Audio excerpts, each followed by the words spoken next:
जय श्री कृष्ण। आप सभी को आषाढ़ मास के चौथे दिन की ढेरों शुभकामनाएं। प्रिय भक्तों, कल के तृतीय अध्याय में आपने सुना कि किस प्रकार महाराज सगर के 60,000 पुत्र महर्षि कपिल के क्रोध से भस्म हो गए। फिर उनके वंश में महाराज भगीरथ ने जन्म लेकर अपने पितरों के उद्धार का महान संकल्प लिया। आपने यह भी सुना कि राजा भगीरथ ने कैलाश पर्वत पर भगवान आशुतोष की कठोर तपस्या की। उनकी निष्काम भक्ति से प्रसन्न होकर भगवान शिव ने अपनी जटाओं में विराजमान मां गंगा को पृथ्वी पर अवतरित होने की अनुमति दी। मां गंगा ने राजा भगीरथ के साथ चलकर उनके पूर्वजों का उद्धार किया और तभी से वे भागीरथी गंगा के नाम से संपूर्ण संसार में पूजित हो गईं। किंतु भक्तों, क्या गंगा का महात्म्य केवल यहीं समाप्त हो जाता है? क्या भगवान शिव ने गंगा के विषय में और भी कोई गुप्त रहस्य बताया था? आषाढ़ मास में कौन सा ऐसा दिव्य व्रत, दान या धर्म है जिससे मनुष्य जन्म जन्मांतर के पापों से मुक्त होकर भगवान की विशेष कृपा प्राप्त करता है? इन्हीं दिव्य रहस्यों का वर्णन आज हम आषाढ़ मास महात्म्य के चतुर्थ अध्याय में सुनेंगे। तो आइए श्रद्धा, विश्वास और एकाग्र मन से इस पावन कथा का श्रवण करें। देवर्षि नारद ने विनम्रता पूर्वक कहा, हे पितामह, आपके श्रीमुख से यह पवित्र कथा सुनते सुनते भी मेरे मन की तृप्ति नहीं होती। आपने महर्षि गौतम द्वारा पृथ्वी पर लाई गई पावन गौतमी गंगा का महात्म्य सुनाया। अब कृपा करके उसके विभिन्न तीर्थों, उनके पुण्य, उनके इतिहास और उनके अद्भुत महात्म्य का भी विस्तार पूर्वक वर्णन कीजिए। देवर्षि नारद की यह प्रार्थना सुनकर श्री ब्रह्मा जी प्रसन्न होकर बोले, हे नारद, गौतमी गंगा के तट पर स्थित सभी तीर्थों का पूर्ण वर्णन करना मेरे लिए भी संभव नहीं है। उनके महात्म्य का अंत न मैं जानता हूं और न ही कोई अन्य जान सकता है। फिर भी तुम्हारे कल्याण के लिए मैं उनमें से कुछ प्रमुख तीर्थों का वर्णन करता हूं। तुम एकाग्र होकर सुनो। सबसे पहले मैं उस महान तीर्थ का वर्णन करता हूं जहां स्वयं भगवान शिव महर्षि गौतम के समक्ष प्रकट हुए थे। वह पवित्र स्थान त्र्यंबक तीर्थ के नाम से प्रसिद्ध है। यही गौतमी गंगा अर्थात गोदावरी का उद्गम स्थल है। यह तीर्थ मनुष्य को भोग और मोक्ष दोनों प्रदान करने वाला है। जो श्रद्धा पूर्वक यहां स्नान, दान, जप और भगवान त्र्यंबकेश्वर का पूजन करता है, उसके समस्त पाप नष्ट हो जाते हैं और उसे भगवान शिव की विशेष कृपा प्राप्त होती है। इसके पश्चात दूसरा महान तीर्थ है वराह तीर्थ। अब मैं तुम्हें उसके प्रकट होने का पावन इतिहास सुनाता हूं। प्राचीन काल में सिंधुसेन नाम का एक अत्यंत बलशाली राक्षस हुआ। उसने देवताओं को युद्ध में पराजित कर दिया और समस्त यज्ञों को छीनकर रसातल लोक में ले गया। यज्ञों के लुप्त हो जाने से पृथ्वी पर धर्म का लोप होने लगा। देवताओं ने विचार किया, यदि यज्ञ ही नहीं रहेंगे तो न देवताओं को हवि प्राप्त होगी, न धर्म बचेगा और न ही लोक परलोक की व्यवस्था चल सकेगी। यह सोचकर इंद्र सहित सभी देवता रसातल में पहुंचे और सिंधुसेन से युद्ध किया, किंतु उस महाबली राक्षस को वे परास्त न कर सके।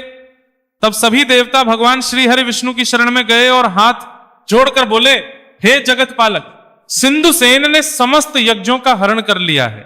हमारे सभी प्रयत्न विफल हो गए हैं। अब केवल आप ही हमारी रक्षा कर सकते हैं। देवताओं की प्रार्थना सुनकर भगवान विष्णु ने उन्हें आश्वस्त करते हुए कहा, देवताओं, तुम लोग निश्चिंत होकर स्वर्ग लौट जाओ। मैं स्वयं वराह रूप धारण करके रसातल में जाऊंगा। वहां उन दुष्ट राक्षसों का संहार करूंगा और यज्ञों को पुनः पृथ्वी पर स्थापित करूंगा। भगवान की आज्ञा पाकर सभी देवता प्रसन्न होकर स्वर्ग लौट गए। इसके बाद भगवान विष्णु ने दिव्य वराह अवतार धारण किया। उनके हाथों में शंख, चक्र, गदा और पद्म शोभायमान थे।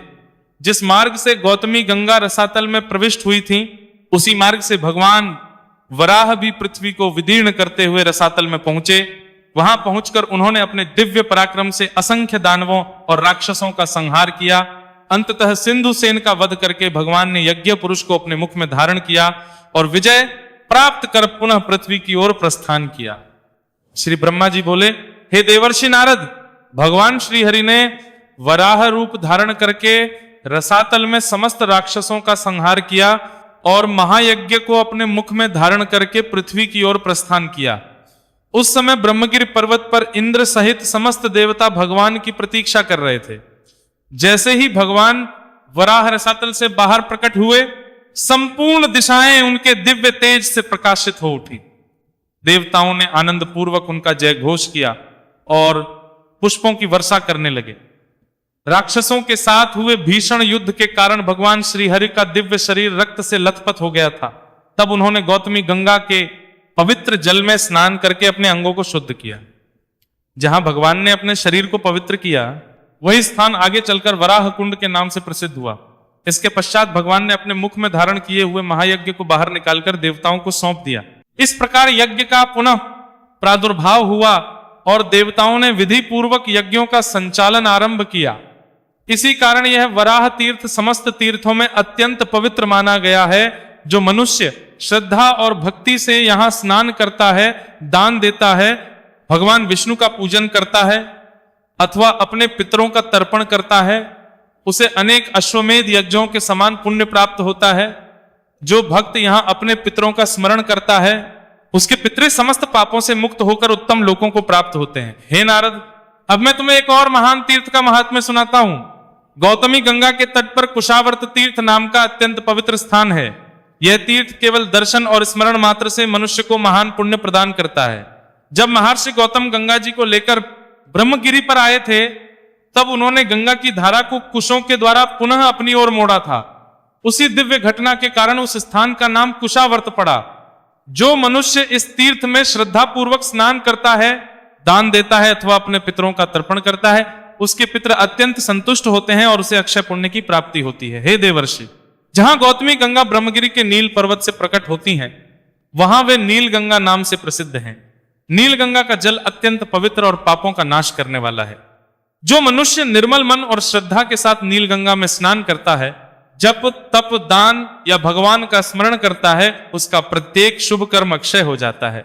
भगवान शिव और भगवान विष्णु की कृपा उस पर सदा बनी रहती है और उसके समस्त मनोरथ पूर्ण होते हैं। हे नारद, गौतमी गंगा के तट पर एक और अत्यंत प्रसिद्ध तीर्थ है जिसका नाम कपोत तीर्थ है। उसका इतिहास अत्यंत अद्भुत, करुणामय और धर्म का उपदेश देने वाला है। जो मनुष्य इस कथा को श्रद्धा पूर्वक सुनता है, उसके हृदय में दया, धर्म और अतिथि सत्कार की भावना जागृत हो जाती है। अब मैं तुम्हें उसी कपोत तीर्थ की पवित्र कथा सुनाता हूं। श्री ब्रह्मा जी बोले, हे देवर्षि नारद, अब मैं तुम्हें उस पवित्र कपोत तीर्थ का इतिहास सुनाता हूं, जिसका स्मरण और श्रवण मात्र मनुष्य के हृदय में दया, धर्म और अतिथि सेवा की भावना उत्पन्न कर देता है। प्राचीन काल में ब्रह्मगिरी पर्वत पर एक अत्यंत क्रूर और निर्दयी व्याध रहता था। उसका जीवन केवल हिंसा और पाप से भरा हुआ था। वह ब्राह्मणों, साधुओं, यतियों, गौओं, मृगों और पक्षियों तक का वध करने में तनिक भी संकोच नहीं करता था। उसके हाथ में सदा धनुष बाण रहता और उसके मन में दिन रात केवल पाप कर्मों का ही विचार उठता रहता था। उसकी पत्नी और पुत्र भी उसी के समान हिंसक स्वभाव के थे। किसी के प्रति उनके मन में दया या करुणा का भाव नहीं था। एक दिन उसकी पत्नी ने उससे कहा, आज वन में जाकर अधिक से अधिक शिकार लेकर आओ, जिससे कई दिनों तक भोजन की चिंता न रहे। पत्नी की बात मानकर वह व्याध अपने धनुष बाण और जाल लेकर घने वन में चला गया। उस दिन उसने अनेक मृगों और पक्षियों का वध किया। कई निरीह पक्षियों को जीवित पकड़कर पिंजरों में बंद कर लिया। सारा दिन हिंसा करते करते जब वो अपने घर लौटने लगा, तभी संध्या का समय हो गया। चैत्र और वैशाख का समय बीत चुका था। अचानक आकाश में काले बादल छा गए। भयंकर गर्जना होने लगी, बिजली चमकने लगी और कुछ ही क्षणों में मूसलाधार वर्षा आरंभ हो गई। तेज आंधी चलने लगी। वर्षा के साथ ओलों और पत्थरों की भी बरसात होने लगी। चारों ओर ऐसा अंधकार छा गया कि मार्ग का कोई चिन्ह दिखाई नहीं देता था। व्याध भीग चुका था। वह थककर चूर हो गया था। जल इतना अधिक था कि भूमि, गड्ढे और रास्ते का भेद करना भी असंभव हो गया। वह घबराकर सोचने लगा, मैं कहां जाऊं, कहां शरण लूं। आज तो ऐसा प्रतीत होता है मानो स्वयं मृत्यु मेरे सामने खड़ी हो। मैंने जीवन भर न जाने कितने निर्दोष प्राणियों के प्राण लिए हैं। आज वही मृत्यु मेरे सामने खड़ी है। यदि शीघ्र ही कोई आश्रय न मिला तो मेरा भी अंत निश्चित है। इसी चिंता में इधर उधर भटकते हुए उसकी दृष्टि थोड़ी दूर खड़े एक विशाल वृक्ष पर पड़ी। वह वृक्ष घनी शाखाओं और हरे भरे पत्तों से आच्छादित था। व्याध दौड़कर उसी वृक्ष के नीचे पहुंचा और उसकी छाया में बैठ गया। भीगे हुए वस्त्रों के कारण उसका शरीर कांप रहा था। वो बार बार अपने घर की चिंता कर रहा था, न जाने मेरी पत्नी और बच्चे जीवित होंगे या नहीं। यदि यह वर्षा इसी प्रकार होती रही तो शायद मैं भी आज घर नहीं पहुंच सकूंगा। इसी बीच सूर्य अस्त हो गया और चारों ओर घोर अंधकार छा गया। उसी विशाल वृक्ष के खोखले में एक कपोत कबूतर अपनी पत्नी कपोती तथा अपने बच्चों के साथ कई वर्षों से निवास करता था। दोनों पति पत्नी अत्यंत प्रेम पूर्वक रहते थे। कपोती पतिव्रता, धर्मपरायणा और अपने पति की आज्ञा का पालन करने वाली थी। उस दिन प्रातःकाल दोनों भोजन की खोज में वन की ओर गए थे, किंतु संध्या होने तक केवल कपोत ही वापस लौट पाया। भाग्यवश कपोती उसी व्याध के जाल में फंस गई थी और पिंजरे में बंद होकर उसी वृक्ष के नीचे पड़ी थी। व्याध ने उसे पहचान भी नहीं पाया था। उधर कपोत अपनी प्रिय पत्नी को न देखकर अत्यंत व्याकुल हो उठा। उसने चारों ओर दृष्टि दौड़ाई, परंतु कपोती कहीं दिखाई नहीं दी। अपनी संतानों को मां के बिना देखकर उसका हृदय दुहक से भर गया। वह विलाप करते हुए कहने लगा, हाय, मेरी प्रिय कपोती आज तक कभी इतनी देर नहीं हुई। न जाने वह कहां रह गई। वही मेरे धर्म का आधार है। उसी के साथ मिलकर मैं अपने जीवन के सभी कर्तव्यों का पालन करता हूं। वही मेरे सुख दुहक की सच्ची सहभागी है। जब मैं प्रसन्न होता हूं तो वह भी प्रसन्न होती है, और जब मैं दुहक ही होता हूं तो मेरे दुख को दूर करने का प्रयत्न करती है। वह केवल मेरी पत्नी ही नहीं, मेरी सच्ची मित्र, मेरी सलाहकार और मेरे जीवन की शक्ति है। आज उसके बिना यह घोंसला मुझे सूने वन के समान प्रतीत हो रहा है। यदि वह वापस नहीं आई तो मैं भी अधिक समय तक जीवित नहीं रह सकूंगा। ऐसा कहकर कपोत विलाप करने लगा। उसे तनिक भी ज्ञात नहीं था कि उसकी प्रिय पत्नी उसी वृक्ष के नीचे व्याध के पिंजरे में जीवित बैठी हुई उसकी बातें सुन रही। श्री ब्रह्मा जी बोले, हे देवर्षि नारद, अपने प्रिय पति का विलाप सुनकर पिंजरे में बंद कपोती का हृदय द्रवित हो उठा। उसने करुण स्वर में कहा, हे प्राणनाथ, मैं यहीं आपके समीप इस व्याध के पिंजरे में बंधी हुई हूं। यह व्याध मुझे जाल में फंसाकर यहां ले आया है। आज मैं अपने आप को अत्यंत धन्य समझती हूं, क्योंकि मेरे स्वामी स्वयं मेरे गुणों का वर्णन कर रहे हैं। मुझ में जो गुण हैं और जो नहीं भी हैं, उनका भी आपने प्रेम पूर्वक स्मरण किया है। इससे मेरा जीवन सफल हो गया। फिर वो बोली, हे स्वामी, जब पति प्रसन्न होता है तब स्त्री पर समस्त देवता प्रसन्न हो जाते हैं। यदि पति अप्रसन्न हो जाए तो स्त्री का कोई भी शुभ कर्म फलदायी नहीं होता। आप ही मेरे देवता हैं, आप ही मेरे गुरु हैं, आप ही मेरे स्वामी हैं, आप ही मेरा धर्म, व्रत, स्वर्ग और मोक्ष हैं। अतः मेरी चिंता छोड़कर अपने धर्म का पालन कीजिए। आपकी कृपा से मैंने जीवन के सभी सुख भोग लिए हैं। अब यदि मेरा जीवन समाप्त भी हो जाए तो मुझे कोई दुहक नहीं। कपोती की वाणी सुनकर कपोत वृक्ष से नीचे उतरा और पिंजरे के समीप आकर अपनी पत्नी को देखने लगा। अपनी प्रिय को जीवित देखकर उसके नेत्रों से आनंदाश्रु बहने लगे।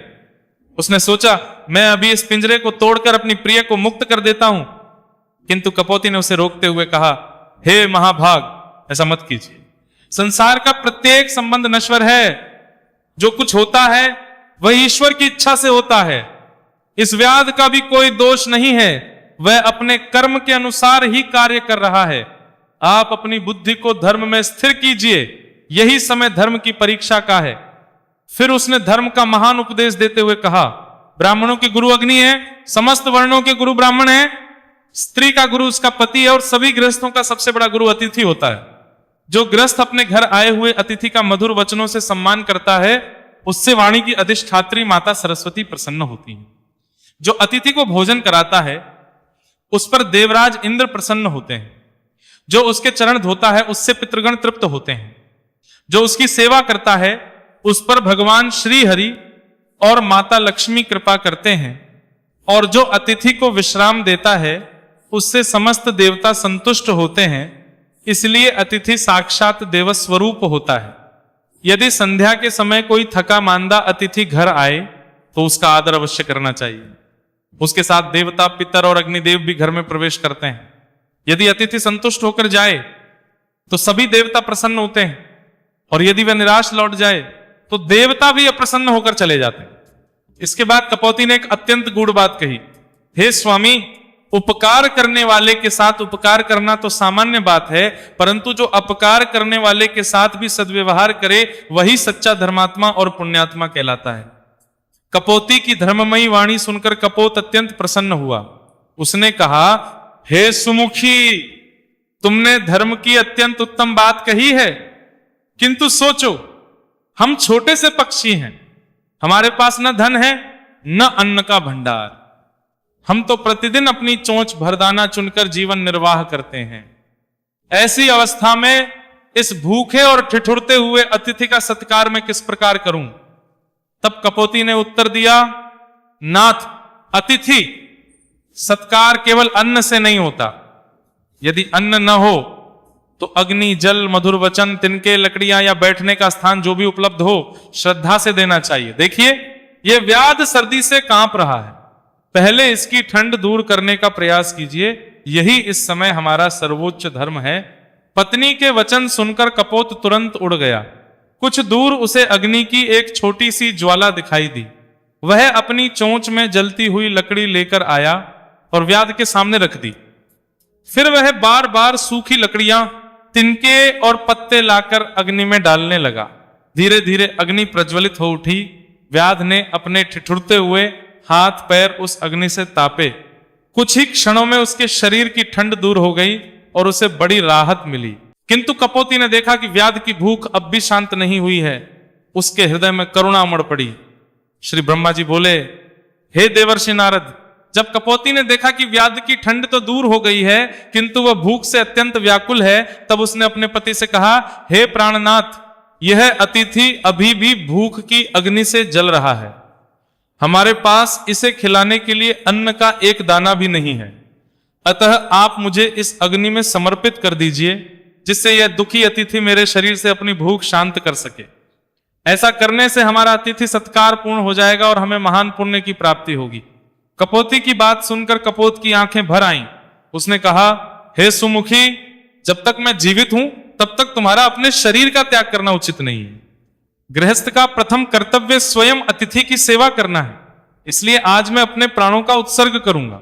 इतना कहकर कपोत ने भगवान श्री महाविष्णु का ध्यान किया, अग्नि की 3 बार परिक्रमा की और व्याध की ओर देखकर विनम्रता से बोला, हे अतिथि, कृपया मेरे शरीर को स्वीकार करके अपनी भूख शांत कीजिए।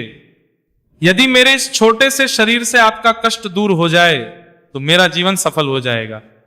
इतना कहकर धर्मात्मा कपोत ने बिना किसी भय के अग्नि में प्रवेश कर दिया। यह अद्भुत दृश्य देखकर व्याध स्तब्ध रह गया। उसके हाथ से धनुष छूट गया। उसकी आंखों से आंसू बहने लगे। वह पश्चाताप से भरकर बोला, धिक्कार है मेरे इस जीवन को। मैंने जीवन भर असंख्य निर्दोष प्राणियों की हत्या की, पर आज एक छोटे से पक्षी ने मेरे लिए अपने प्राणों का बलिदान दे दिया। मैं कितना पापी हूं। उधर अपने पति को अग्नि में समर्पित होते देखकर कपोती ने व्याध से कहा, हे महाभाग, अब कृपा करके मुझे इस पिंजरे से मुक्त कर दीजिए। मेरे स्वामी मुझे छोड़कर जा चुके हैं। अब मेरा भी उनके बिना इस संसार में रहना उचित नहीं है। व्याध का हृदय पूरी तरह बदल चुका था। उसने तुरंत पिंजरा खोल दिया और कपोती को मुक्त कर दिया। मुक्त होते ही कपोती ने अपने पति और अग्निदेव की परिक्रमा की और बोली, पति के साथ रहना ही स्त्री का परम धर्म है। जैसे सर्प पकड़ने वाला मनुष्य सांप को उसके बिल से निकाल लाता है, वैसे ही पतिव्रता स्त्री अपने धर्म के प्रभाव से अपने पति के साथ दिव्य लोकों को प्राप्त करती है। इसके पश्चात उसने देवताओं, गौतमी गंगा और वनस्पतियों को प्रणाम किया, अपने बच्चों को धैर्य का उपदेश दिया और व्याध से बोली, हे महाभाग, तुम्हारे कारण ही आज मुझे अपने पतिदेव के साथ स्वर्ग जाने का अवसर प्राप्त हुआ है। तुम्हारा कल्याण हो। इतना कहकर पतिव्रता कपोती भी अग्नि में प्रवेश कर गई। उसी क्षण आकाश में देवताओं ने पुष्पों की वर्षा की। चारों ओर धन्य है कि ध्वनि गूंज उठी। तुरंत ही सूर्य के समान तेजस्वी एक दिव्य विमान आकाश से उतरा। कपोत और कपोती ने दिव्य देह धारण की और उस विमान पर आरूढ़ हो गए। स्वर्ग जाने से पहले उन्होंने व्याध से कहा, हे महाभाग, तुम हमारे लिए अतिथि बनकर आए थे। तुम ही हमारे स्वर्गारोहण का कारण बने हो। अब यदि तुम भी अपने पापों से मुक्त होना चाहते हो तो गौतमी गंगा के तट पर जाकर श्रद्धा पूर्वक स्नान करो। उन्होंने आगे कहा, 15 दिनों तक गौतमी गंगा में नियम पूर्वक स्नान करने से तुम्हारे सभी पाप नष्ट हो जाएंगे। उसके बाद पुनः श्रद्धा से स्नान करके भगवान का स्मरण करना। जब तुम्हारा यह पापमय शरीर छूट जाएगा तब तुम भी दिव्य विमान में बैठकर स्वर्गलोक को प्राप्त करोगे। उन दोनों के उपदेश को सुनकर व्याध ने उसी क्षण अपना धनुष, बाण और पिंजरा त्याग दिया। वह गौतमी गंगा के तट पर गया और विधि पूर्वक स्नान, जप और प्रायश्चित करने लगा। 15 दिनों तक कठोर नियमों का पालन करते हुए उसने गौतमी गंगा में स्नान किया। मां गौतमी गंगा की कृपा से उसके समस्त पाप नष्ट हो गए। कुछ समय पश्चात उसने भी अपना शरीर त्याग दिया और दिव्य रूप धारण करके स्वर्गलोक को प्राप्त हुआ। इस प्रकार कपोत, कपोती और वह व्याध तीनों ही गौतमी गंगा के प्रभाव से परम गति को प्राप्त हुए। हे नारद, तभी से वो स्थान कपोत तीर्थ के नाम से तीनों लोकों में प्रसिद्ध हो गया। जो मनुष्य वहां श्रद्धा पूर्वक स्नान करता है, दान देता है, जप तप श्राद्ध अथवा पितरों का तर्पण करता है, उसे अक्षय पुण्य की प्राप्ति होती है। उसके समस्त पाप नष्ट हो जाते हैं और अंत में उसे उत्तम लोकों की प्राप्ति होती है। इतना कहकर श्री ब्रह्मा जी कुछ क्षण मौन रहे। प्रिय भक्तों, इस पावन कथा से हमें यह शिक्षा मिलती है कि धर्म केवल बड़े यज्ञों और दानों से नहीं, बल्कि दया, त्याग, करुणा और अतिथि सत्कार से भी पूर्ण होता है। एक छोटा सा पक्षी भी यदि धर्म का पालन करे इस पावन केवल बड़े यज्ञों और दानों से, तो देवताओं के लिए वंदनीय बन जाता है। किंतु भक्तों, क्या गौतमी गंगा के तट पर केवल कपोत तीर्थ ही है? क्या वहां और भी ऐसे दिव्य तीर्थ हैं जिनके दर्शन और स्नान मात्र से जन्म जन्मांतर के पाप नष्ट हो जाते हैं? अगले अध्याय में श्री ब्रह्मा जी देवर्षि नारद को गौतमी गंगा के अन्य महान तीर्थों, उनके चमत्कारी महात्म्य और दुर्लभ पुण्य फल का वर्णन करेंगे। इसीलिए पंचम अध्याय को अवश्य सुनिएगा। यदि आपको आज की कथा पसंद आई हो तो इसे अपने परिवार और मित्रों के साथ अवश्य साझा करें, ताकि अधिक से अधिक लोग इस पुण्य के भागी बन सकें। भगवान नारायण आप सब पर कृपा करें। हरे कृष्ण।